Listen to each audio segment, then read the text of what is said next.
Welcome to Overtime with Jared P. and Johnny O. And of course, Jeremy Phillips. He's also our title sponsor, a former NFL player. Jeremy, tell us about your company. Yes, Jeremy Phillips, Elite Performance Chiropractic, right here off Battleground in Westridge, here in Greensboro. Been serving the triad for 17 years, seeing patients from all walks of life, whether it's triathletes, runners, football players, grandmas, grandpas, all the above, just keeping people active, keeping people moving. And we appreciate you very much for being a title sponsor, for this long and also throughout the football season. We're going to recap Super Bowl 60 halftime show, and the way too early favorites for Super Bowl 61. Johnny, your thoughts on Super Bowl 60? Who, Jeremy or me? Johnny. I'll go. I think that was the worst game I've ever seen, to be honest with you. The build up, all the pregame stuff, waiting, really 2 weeks waiting for a game like that. And, it was just disappointing, very disappointing. I mean, nothing against the defense. The defense was absolutely incredible. But I got a question for you guys. Was there anything halfway interesting that you can think of as far as a positive thing in that football game on Sunday night? And make sure it's got to be a Super Bowl type interesting type thing. I mean, the one clarification was we've kind of always said, even though New England kept winning, we did question their scheduling, and they have nothing to do with that. That's set by the NFL. Like in April every year, they match up divisions and stuff, and they rotate them year in and year out and stuff like that. So, but it was kind of the luck of the draw for New England, and it ended up coming back to bite them, I think. Again, I said, going in, last week during the pre-Super Bowl show, I said the question mark was going to be the left side of that offensive line being rookies. And even though Campbell is, a very well-regarded first-round draft pick out of LSU. I mean, he's played in the SEC all these years. I mean, it's pro football. And playing left tackle as a rookie in the NFL is no easy task. And, he was humbled. He'll come back. I follow him on social media and stuff. He'll be fine. But, that matchup came up huge in this game, and it ended up benefiting the Seahawks. Absolutely. Yeah, I think the headline for me are kickers are back. At one point, I thought he was going to win the MVP. I'm like, my God, there's no way a kicker can win the MVP, right? Exactly. At one point in the third quarter, there had been 15 punts for the game and 4 field goals. 15 punts and 4 field goals at one point. That's what we watched, and thank God we didn't pay $5,000 to go to that damn game. Oh, I know. And they had. Did you see they had? It's called a hamburger at Levi Stadium. That was $180. Oh, the hamburger. I don't know if it was a tomahawk steak in it. I'm not sure what was going on, but I would say when they say defense wins championships, Seattle certainly was ready for that game. I would say the headline, another sub headline for me. Josh McDaniel did not have Drake May ready for his 10th Super Bowl. I heard he's going to throw a bunch of screens to combat this Seattle rush. I saw 1 or 2, maybe 3. There was none of that. Drake May holding the ball too long. And Drake May, I said before, and it's like maybe it's so obvious and common sense, but whoever wins the turnover battle is going to win this game. And I think even if they didn't turn the ball over, Seattle still would have won the game. But it kind of created some distance. But, if you don't have time to throw the ball, I don't care who you are. Mahomes, some would consider the greatest quarterback playing right now, looked pedestrian last year when his offensive line couldn't protect him. Tom Brady, 2 times against the Giants in the Super Bowl, looked pedestrian when you don't have time to throw the ball. Drake May's a young quarterback. I also thought he held on to the ball a lot. I'm like, I thought he did too. Yeah. Yeah. So he's just not ready. And we're about to go into it in free agency here. This is why edge rushers and big-time pass rushers get paid the way they do. Yeah. It wins Super Bowls. Yeah. Like, the Super Bowl I went to Super Bowl 50 10 years ago in Levi Stadium. Von Miller, I mean, it was amazing. He took over that game. I mean, Peyton Manning, I mean, it was his last game, and Peyton Manning is one of my favorite quarterbacks of all time. Oh, yeah. But he was done. Like, we got to the stadium early and watched him warm up in shorts and a T-shirt. He couldn't barely throw an out route. Like, I mean, I said to myself, if the Panthers are going to win one, I mean, this is the one they need to win. I mean, but Denver's defense stepped up. Peyton made enough plays, but the defense won it for him. And that's the trend last year, the trend this year. I mean, this is why we're about to see, if I'm an edge rusher in the NFL and I'm at the end of my if I'm a free agent this year, man, I'm drooling at the mouth. I mean, because I'm about to get paid. Absolutely. I mean, and they should be well paid, big time. Absolutely. And they don't chatter a lot too. So I like that, like the wide receivers, they think they're the most important thing, besides whatever. I mean, but defense definitely wins. I believe the best team in the NFL won the Super Bowl, though. I mean, let's give them credit. So that's a good thing. That was one good thing. I think the proof's in the pudding. I mean, they played in the toughest division in the NFL this year. Yeah. They they win first place get the bye. They win home field. They go all the way. They win the Super Bowl. I mean, they were the best team in the NFL as far as battle tested through the season. Well, and then they finished the season because going into the Super Bowl, both teams had 10 wins of 10 points or more, and one was with the easiest schedule. The other one was one of the more difficult ones. And then they ended the season, Seattle, with another 10-point-plus win in the Super Bowl. I will say Kenneth Walker was very impressive because nothing was going on. And these 2-3 yard runs, he would either do a jump cut or he would there's one play where I think he took a nap waiting for the hole to open. He's very patient. He's so patient. Yeah. And explosive. In his post-game interview, very humble and Super Bowl MVP out of nowhere. He's a good guy. I mean, he's a good running back, but like not a household name. But man, he was fantastic. And I was happy for him, winning, just the way he played and the patience. They were really kind of focusing on that. Look at the patience he has when he runs. It was beautiful. But I'm going to say, Sam Darnold has been hosed throughout his career, in the NFL. I think, if you really think about it, as I looked at it the day after and today, he got hosed. He should have got the MVP. I mean, every other year, the quarterback gets the MVP. Kenneth Walker did a great job, 115 yards rushing, and kept the offense kind of moving. But he didn't even score a touchdown. How do you not score a touchdown? And you get MVP. I don't want to go against it, but why not a co-MVP? Why not a co-MVP? Because that would screw up all the gambling apps, I think. So I'm not sure what would happen there. Yeah, I totally agree. Kenneth Walker should have got it. And I think Sam Darnold, being the man he is, would tell you that Kenneth Walker should have got it. He didn't get a touchdown. I get it, but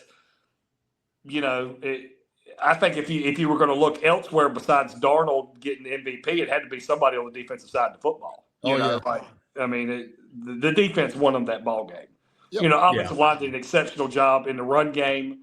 For him to be that patient, he's got to have time to be that patient. Oh, yeah. There was one time, and that's what made Le'Veon Bell so great. And, Pittsburgh over the years in front of him put together some great offensive line. But Le'Veon Bell was known to hang out back there and kind of pick and prod his way through the offensive line and then find a hole and accelerate through it. That's exactly the way Kenneth Walker was doing it in the Super Bowl, man. It worked out well for him. And you got to think, man, Charbonnet had a great year. He was out this game. So if Kenneth Walker, if that run game didn't work, their backs were against the wall. Yep. Good point. Absolutely. Poor Drake May, 23 years old, and he got sacked 23 times in the playoffs. So 23-23 there. But how about him throwing for 235 yards in the fourth quarter? And it seemed like he threw for 58 yards in the fourth quarter. It didn't even matter. That's a great stat. Yeah, because I looked at the box score at the end. He had hit 293 yards. I'm like, when? Because I think he had like 60 yards going into the fourth quarter. Yep. It was like Mhm. garbage, soft coverage yards. But I mean, he's going to be a great quarterback. But he also he had the most turnovers in a playoff run for a Super Bowl quarterback, to my understanding. I think that's correct. And speaking of turnovers, let me see. Let me count all Seattle's turnovers in the playoffs. 0. They never had a turnover. That's crazy. An incredible defense and no turnovers. Boy, what's that? That equals Super Bowl 60 victory. Unbelievable. I mean, I think Go ahead. all of this is a testament to the perseverance of Sam Darnold, man. I mean, this is what his 5th team. You know, it's incredible. You know, it was Jets, Panthers, San Fran, Vikings, now Seattle. I mean, it's just what perseverance. I mean, he could have. I mean, he had plenty of money. He could have hung it up a long time ago and gave up. And hats off to him, man. It's just awesome. Just awesome. He knew he was good enough, you know, and he just kept doing it, kept going for it. So good for him, and bad for Minnesota, huh? Oh man. Well, now, hey, Minnesota is thinking there's been some chatter about bringing Kirk Cousins back now. I mean, are you kidding me? They're scrambling. I mean, why not? I mean, and if anybody is mad and could probably do the same thing about perseverance. I mean, Kirk Cousins didn't do anything. He didn't ask for the situation he was put in. You know, that was the most boneheaded pick I've ever seen in my life when you got a quarterback guaranteed $100 million on your roster. I mean, it's unbelievable. You know, now the general manager and the head coach are gone. So, I mean, it's just crazy. Well, and then, you know, back to the game, and I agree with that. I think Seattle, and it's not a record, which is surprising. They trailed for 1 minute and 35 seconds, something like that, for the entire playoffs. And that's not even a record, because I guess there's some teams that never trailed. But I mean, it was a dominant. You know, what we said 2 weeks ago. The Super Bowl was 2 weeks ago. Rams. Oh, it's the NFC Championship. Yep. Yeah, that would have been the greatest. It would have been one of the best Super Bowls if that would have been the case, but it wasn't. And Seattle, much deserved champions. You know, not only, and again, I'm not bashing New England, because I thought it was pretty neat how they did make it to the Super Bowl, to be honest with you, with Vrabel and the, you know, the young quarterback and all that. But, you know, it was the schedule. You know, I mean, now you can really kind of say it. And then they play in the AFC Championship game against a second string quarterback. You know, I mean, they had.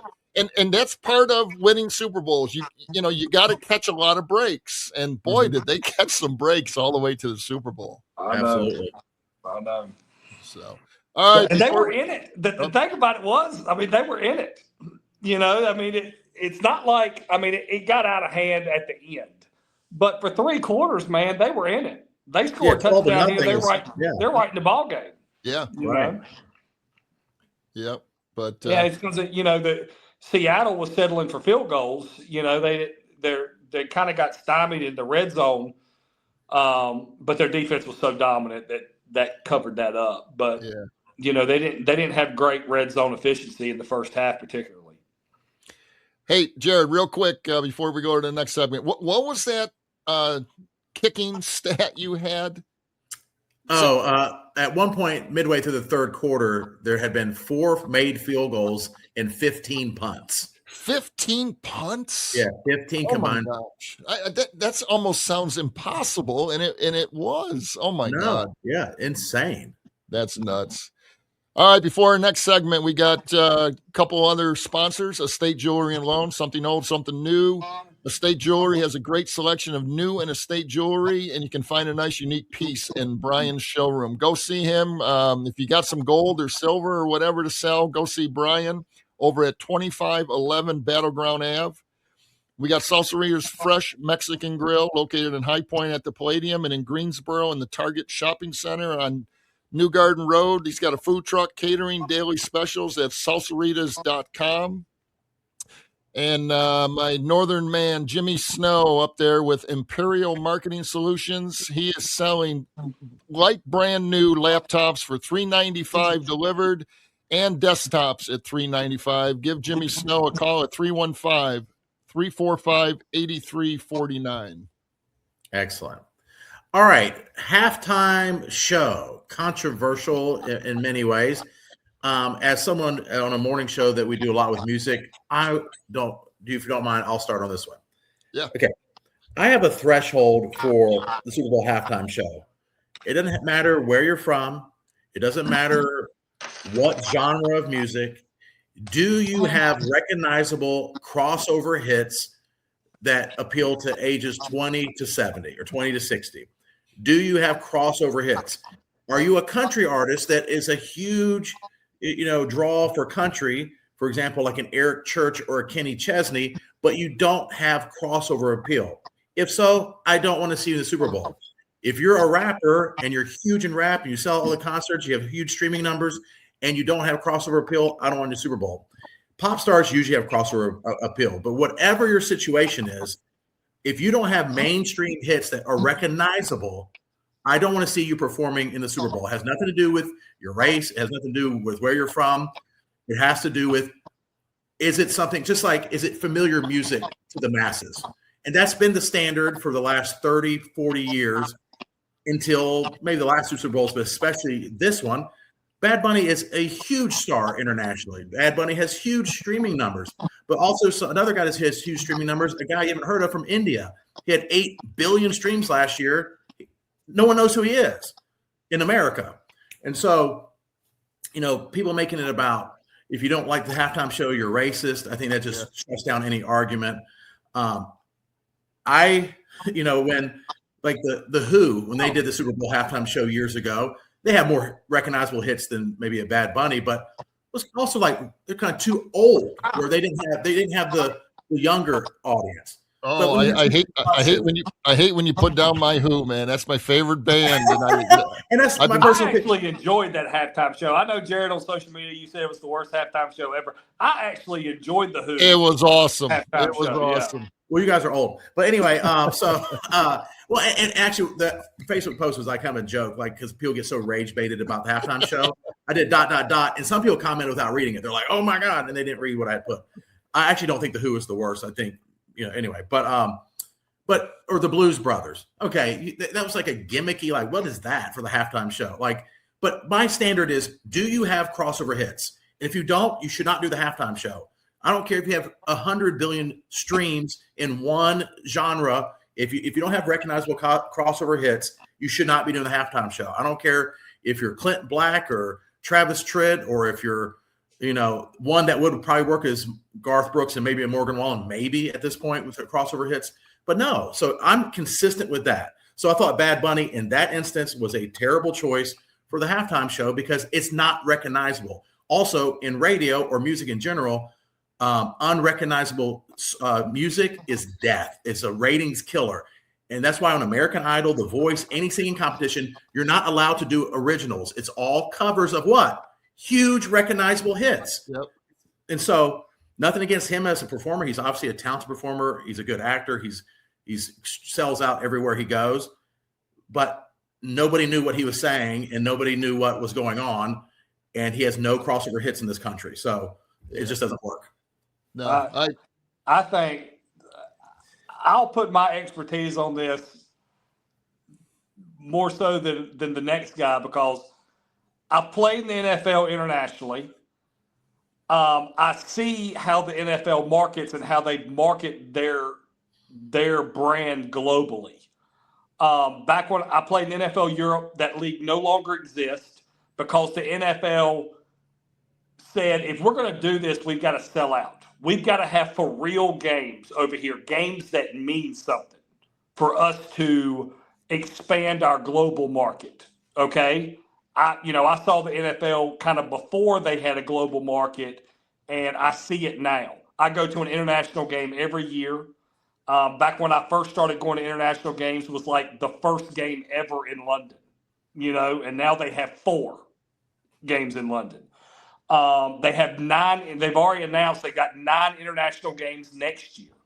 Bad Bunny was the perfect pick for this because, one, It was going to create controversy and everything in the U.S. because he's not very well known in the U.S., ironically, even though he's a U.S. citizen.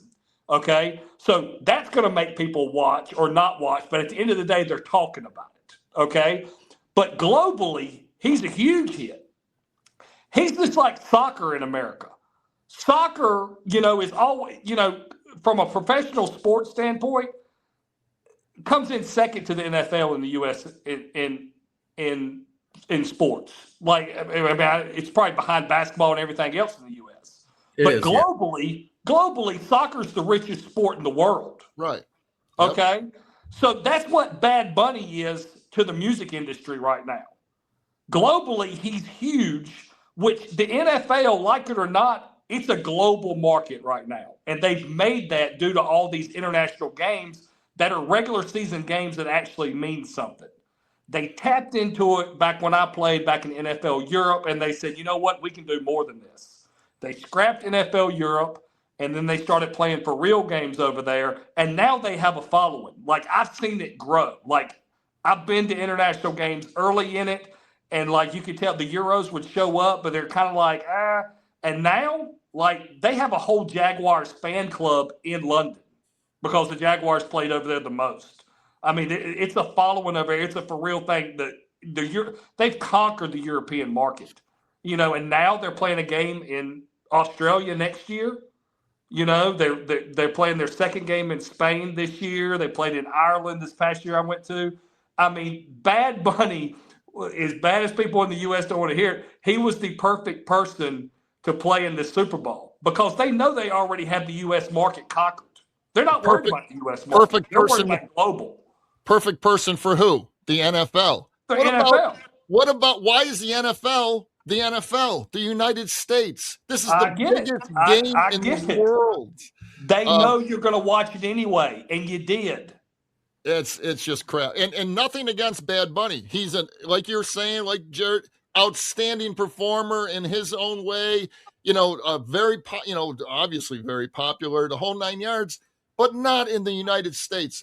I think Joe Montana said it best, man. Here, the San Francisco guy, the Super Bowl's in San Francisco.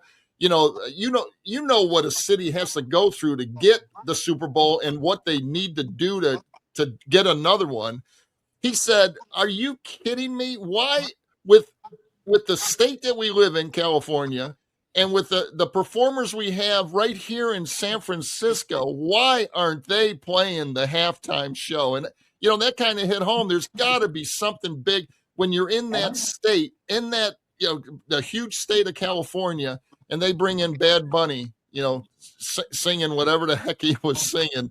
And some of the words, from what I understand, I have not fact-checked this at all, but weren't very nice words that we weren't understanding. And that also makes me sick. But no, I'll give him credit. Bad Bunny's good at what he does, but my God, the NFL, we have made you the NFL. And I realize, they want to go global, Australia and all that. Put halftime shows at those games. This was in the United States, man. It bugged me out. It really did. Well, and the thing is, it's like, just like in anything that people do, it's if you don't understand, it's not because you don't understand the music. It wasn't even in the native tongue of the country where one song, except for Lady Gaga, which to me was also a poor choice. She was great as halftime. It didn't make sense because she has a hit with Bruno Mars. It's one of her slower songs. They try to, and then Ricky Martin's very talented, but he has a huge hit, but he sang a Bad Bunny song in Spanish. So you have 95% of the audience has no idea what's going on. And it's like, it has nothing to do with race or culture or anything. When you don't know what's going on, just like they had artists going and they do the whole thing in Mandarin Chinese. It's nothing against that. We don't know what's going on, and you feel like you don't know what's happening. But you were watching it anyway. But that's what they went with. You were watching it anyway. But that's the attitude that can slowly erode popularity. Not bad. I mean, look at NASCAR. NASCAR got away from their roots, and look at them struggling now. I'm saying it's a slippery slope, not because of Bad Bunny, but when you're so big and NFL does do everything seemingly right, you can start to just think, well, we'll do whatever. And then also, I do know they measure ratings differently now. Like, you can't tell me that was the most watched Super Bowl ever. It was super boring. Like, people had to have a major tune out at some point. And there's no stars, some Patriots fatigue, at least some remaining Patriots fatigue, no stars at all, no big promotion. And they're like, maybe it was the most watched. There's some numbers that aren't in yet. But The Weeknd, guess what? Huge star in America, huge internationally. Rihanna, huge star in America, huge star internationally. Kendrick Lamar, huge star in America, huge star in America. Okay. Yeah. But I mean, it doesn't always work. But it's like, I didn't understand that one more so than I didn't understand the Bad Bunny one. Right. And all his crossover hits, except for the one dissing Drake. Drake would be a good choice. Morgan Wallen would be a good choice. Post Malone would be a good choice. Miley Cyrus, Justin Bieber, huge star here, huge Taylor star international. Swift is the ultimate choice, as bad as I hate to say that. I mean, who is Taylor Swift? Taylor Swift, yeah. If Big she star ever in the did world. it, I mean, yeah. Oh my God, yeah. That would be like Michael Jackson all over again. Yeah, as big as he was back then. And even people that don't like Taylor Swift, they still would have watched that halftime. I mean, show. people didn't like Bad Bunny. People complain about Bad Bunny, but they still watched it. I mean, I know, somehow in this country we make everything political. So of course the right had to have the alternate show, which I think is absurd. But I just everything's political now. But I see it from a global standpoint, just because I've experienced it not only as a fan, but I was an employee of the NFL, playing in NFL Europe, and I've seen that market grow from when I played over there to now going to actual games over there. I've seen what the NFL has done in Europe. And, if you look at the charts, if you look at the streams, and you can even, go online and look at, Bad Bunny's demographic of streams throughout the world, obviously they didn't cater to the U.S. They catered to a global market. And that's what they went with. And I'm not against that at all. It's a global, but I think everyone's made really good points. But you don't have to be from America. I mean, The Weeknd's from Canada. Sure. U2's from Ireland. They did the Super Bowl halftime show before. Rihanna is from Barbados. It doesn't matter where you're from. Do you have domestic and international appeal? And I think that should be the threshold. Are you big enough in America where even if you're old like Johnny, you're like, I've heard of Usher. You know what I mean? It's like, you know what I'm saying? It's like you at least heard of him. It's so. But at the end of the day, when Johnny Two's in, he definitely understands the language. Maybe. So, it's just it's just. I mean, I see it both sides. When I'll never forget. I think I was on my. I forget where I was. But I was traveling with a buddy somewhere when they announced Bad Bunny was doing the Super Bowl. And at first I was like, what? And then I kind of thought about it and kind of Googled some things and stuff. And I'm like, yeah, I kind of see what the NFL is doing here with their global marketing.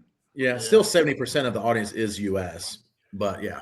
Yeah. Well, tell them to give us a better game next year, too. I'd rather have a good game, yeah. The halftime show.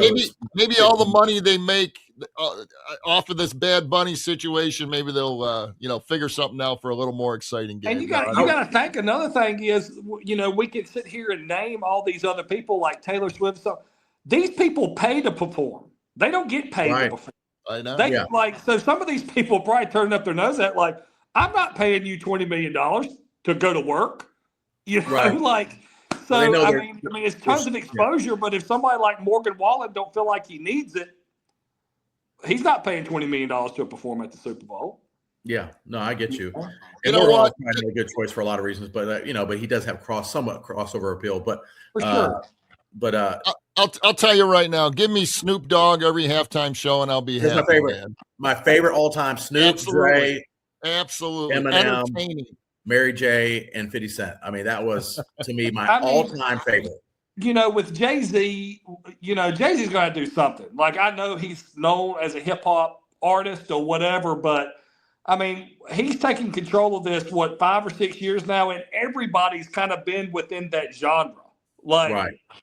We got to expand this out a little bit, I think, Well, yeah. I mean, I wouldn't be fair to have a rock band every year or a country band every year. There's never been they had a country night in 1994. I'm not a big country. I know you guys probably are. I'm not a big country music fan. I'm just not. There's some stuff I like, but they had it was like Travis Tritt and Tanya. It was a country night. They were doing. Then the next year they did almost like an R&B night. So they kind of themes, but they've never had a country person do the halftime show by themselves. And that's with Shania Twain and Dolly Parton, Garth Brooks, who's crossover. I mean, Taylor Swift, you could say she's both, but that's never even happened. But that would be unfair if every year it's a country star. You don't want to have it all the same. I agree to mix it up. And I doubt they take into consideration who are paying for the tickets in the stadium for that show. They can't even keep up with that. It's so much corporate stuff. Yep. Like I got my tickets when I went. A lot of people don't realize this, but if you're a player in the NFL, like everybody gets 2 tickets, and really, and then you can turn them back in. You can sell them. Every player in the NFL gets 2 tickets to the Super Bowl. Wow. And like, I remember when it was announced when we got them with the Rams, and people were on the side of the road as we're leaving our facility with signs saying, "Sell us your Super Bowl tickets." Wow. And people would sell them and stuff like that. And but yeah, every team gets so many, and if they go unaccounted for, they turn them back in. And when I got my Super Bowl tickets, it was because somebody with the Bills had turned them back in, and I got them. That's cool. I didn't know that. Yeah. All right. Before the next segment, a couple more of our fine advertisers. For Real 24, Real Golf indoors anytime. Greensboro's premier 24/7 indoor golf facility. Actually, Clay Jordan, the owner over there, is begging for me to bring Jared over there. He wants to see you swing a club, my man, so we can put it on social media. But please check him out over on Horsepen Creek Road and Battleground. He's got a great facility over there. And California Burrito Express and Bar, offering full bar with margaritas and draft beer and serving very generous portions of Mexican food. They are located over on Spring Garden Street in Greensboro. And go see Marco and tell him we sent you. All right. Before we get to the Super Bowl thing, because we're going to forget, we got to talk Duke Carolina for just a few minutes. Duke Carolina at Chapel Hill, Carolina 13-0. At home, Duke 4th in the country at the time. I believe Carolina's 14th or 16th, 14th, 16th. And Jeremy, what are your thoughts? I thought it was a great game. Another great chapter in this freaking legacy. That shot will go down in the montage for years to come, and it lived up to the billing. I saw one of my friends on Facebook, he posted, he goes, "Man, we should have flexed the Super Bowl and played the Duke Carolina game again." Absolutely. That should have been the Sunday game for sure. Yeah, exactly. It was more interesting than the Super Bowl. I guess that's the point he was trying to make. But another great game. I hope, being a Tar Heels fan, I hope this propels them to great things. I think it was the 92 season.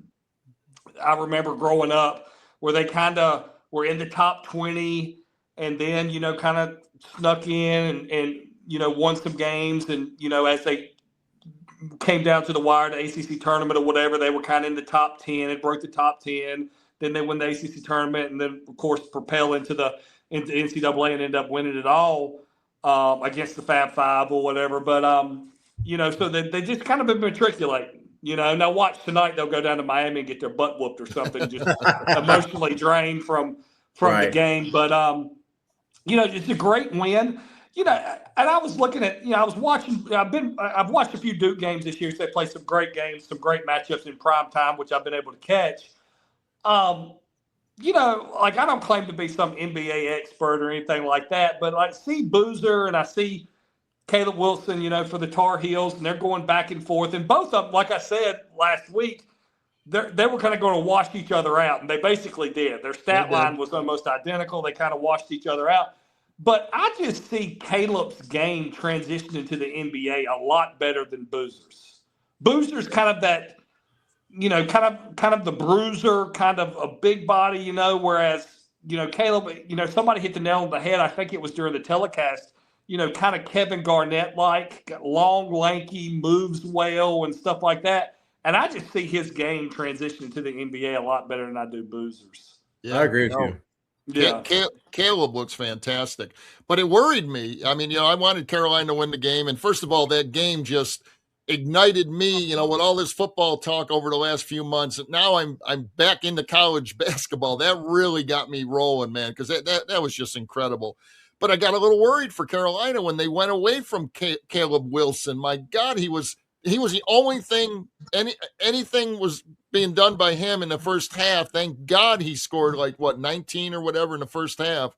Yeah, he cooled off in the second. They got away from him. The ball game just kind of go his direction. They got away from him. He only took 12 shots the entire game. But that last 10 minutes, he really wasn't touching the ball. But Henry Vasar, who I was texting you guys, he better have a good second half. He had an outstanding second half. I was happy for that.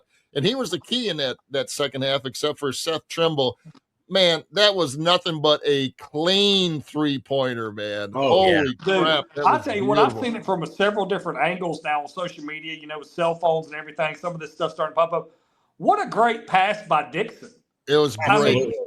I mean, unbelievable pass. I mean, obviously the play was called. He knew he was going to be there, but he had to get it to him.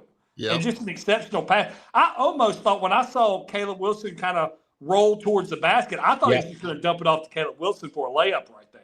Yeah. And then he kicked it out to the wing, Yeah.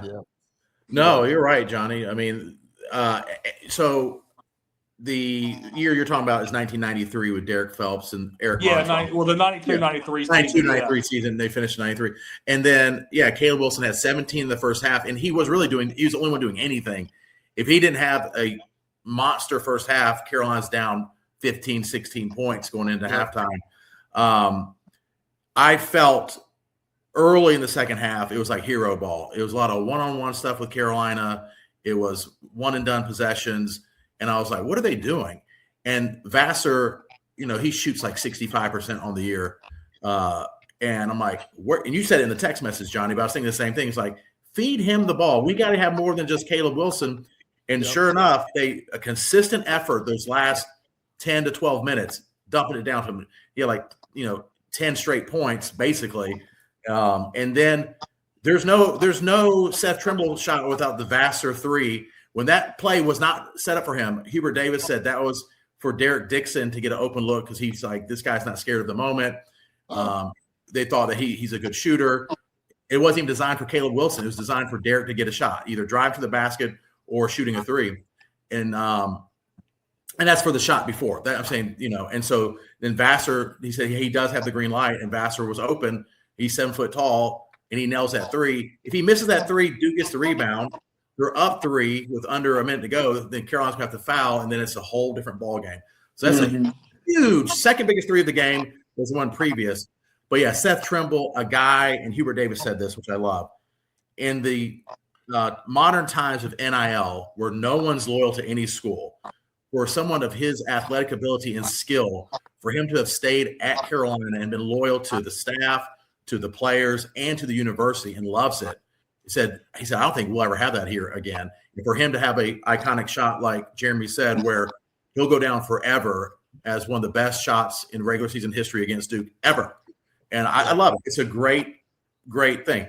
And I'll give Hubert Davis, who I give a hard time to, not as a person, good recruiter, in-game stuff, I don't know. But he did make second half adjustments where it's like, get the ball in the post of Vassar, and we'll go from there. He sure did. He did. Yeah. And as Jeremy was saying last week in the show, that he was a little worried about Carolina's three-point shooting, and which they should be. But man, boy, they ended that game the last 2 minutes, 3 for 3 on three-pointers, and they scored the last 9 points of the game. That was just. The three-pointer does come in handy to win a ball game.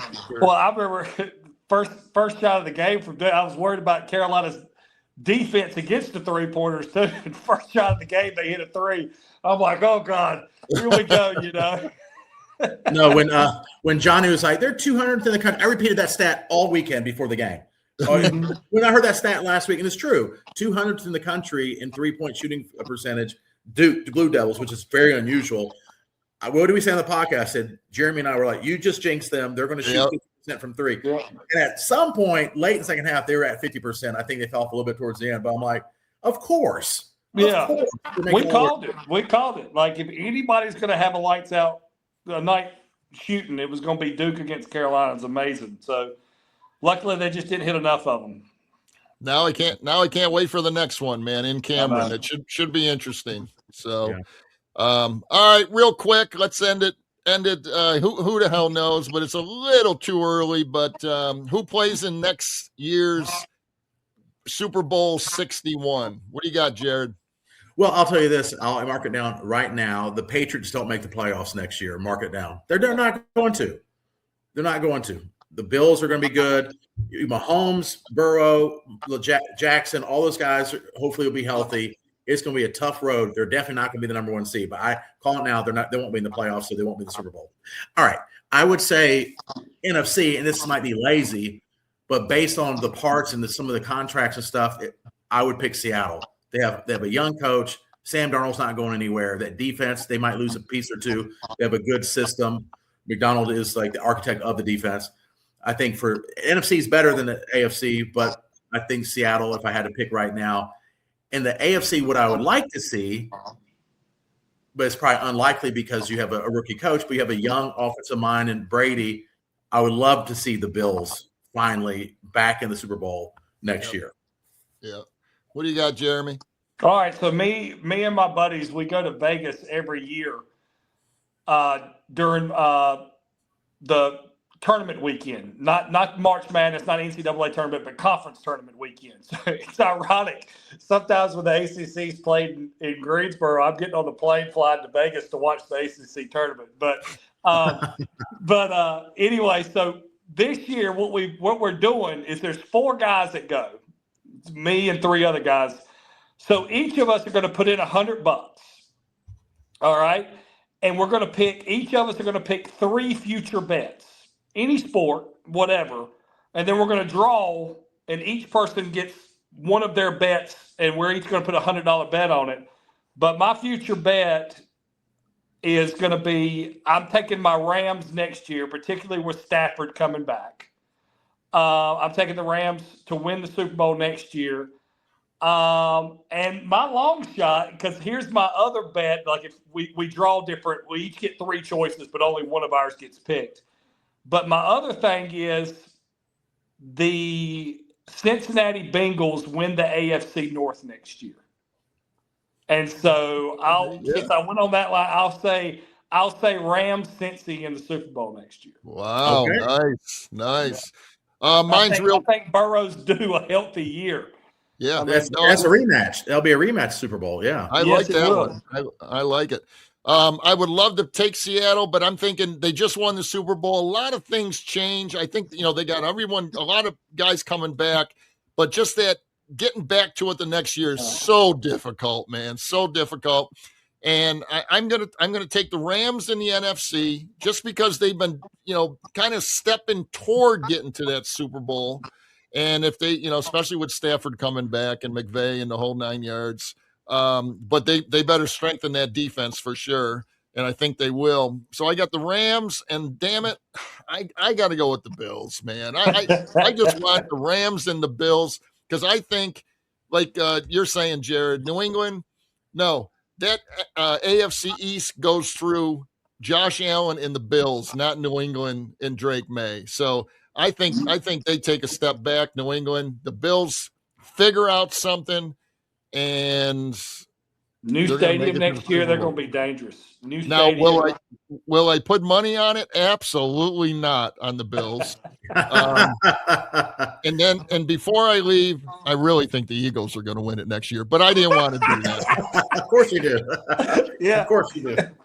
Then I couldn't help but think I was looking at some of these ridiculous bets, where you can, these side bets and stuff like that in the Super Bowl, and one of them was like the over/under on how many times Collinsworth mentions Mahomes.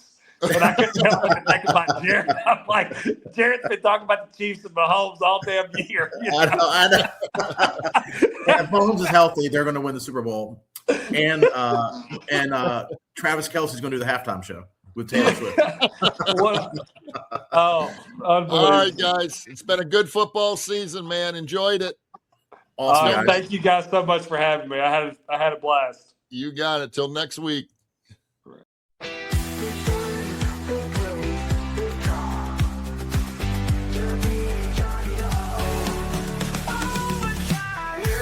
talking overtime pay. We're talking the overtime play. The big stories, the big plays, the big drama. We got